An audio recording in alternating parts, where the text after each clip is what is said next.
Let's go to some of the media and how wrong they were on election night and how insane they are. By the way, anyone see Martha Raddatz tearing up? Didn't she moderate a debate? Van Jones calling it a white lash? What is going? These people have, lost their minds. Everyone insisting, oh, Trump's not winning, Trump's not winning. It was funny as hell, to be honest to you, to watch these people in the court. Well, maybe he does have a little bit of a chance, but it's the Detroit votes didn't come in yet. All the Philly votes aren't counted yet, even though it's 99% in. Cokie Roberts, great hostility to having a female president. Van Jones on the corrupt CNN Clinton News Network.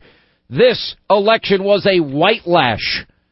They've lost their minds collectively. People have talked about a miracle. I'm hearing about a nightmare. It's hard to be a parent tonight for a lot of us.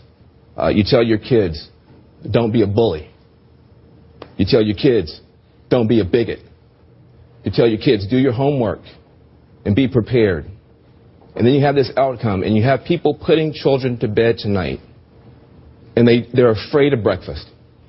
They're afraid of, how do I explain this to my children? I have Muslim friends who are texting me tonight saying, should I leave the country? I have families of immigrants that are terrified tonight. This was many things. This was a rebellion against the elites. True, it was a complete reinvention of politics and polls. It's true. But it was also something else. We've talked about race. We've talked about everything but race tonight. We've talked about income. We've talked about class. We've talked about region. We haven't talked about race. This was a white lash. This was a white lash against a changing country. It was a white lash against a black president in part. And that's the part where the pain comes.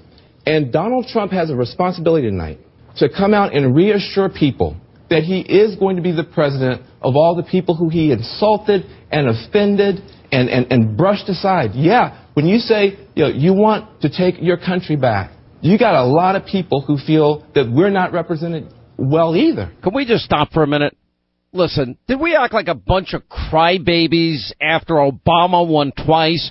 We've suffered for 8 years through the radical leftist Alinsky disciple, Frank Marshall Davis disciple, the Acorn organizer, the vote present, the Church of GD America, the Sunday after 9/11, America's chickens have come home to roost, the guy that gave speeches, sat on boards, and started his entire political career in the home of unrepentant terrorists.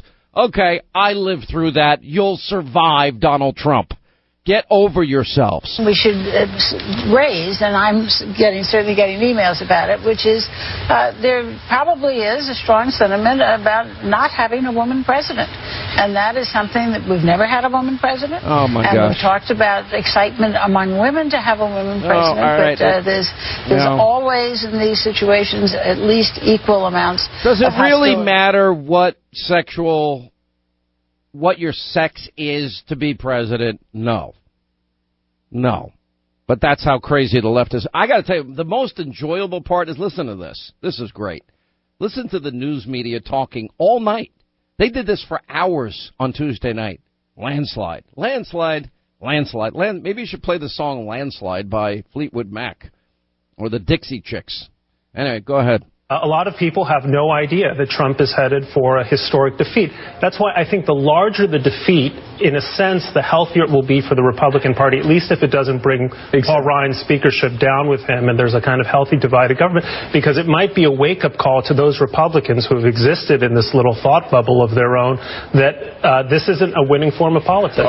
Then this election, not only does Florida fall to Hillary Clinton, but this election overall we could be talking landslide. And so Hillary Clinton today is more likely to win in a landslide that would not only have an impact on this race, but realign the country politically to some extent that Donald Trump is to win narrowly or at all. It is. Let's say it is a 4-point margin. That would translate to an electoral majority and probably electoral landslide for Hillary Clinton. Margin of error. Margin of error. This could be tight, or it could be a landslide for Hillary. Okay, so everybody is saying, most analysts are saying that Hillary Clinton's going to win in a landslide and that Ohio won't much matter this time around. If this collapse of support among women that you talked about in Senator, if that spreads among women voters all across the country, he's going to lose by a landslide, and they could lose the Senate and the House. GOP officials now fear that if Donald Trump loses by a landslide, he could take down their congressional majorities with him. Not only am I concerned about the presidential race, I'm concerned about what the impact on down ballot races, including being overly cautious, just because I'm trying to be a little risk averse in my predictions, but I think that she's going to have a very good night. So the technical term for that, if she's anywhere near your prediction, would be blowout. Landslide.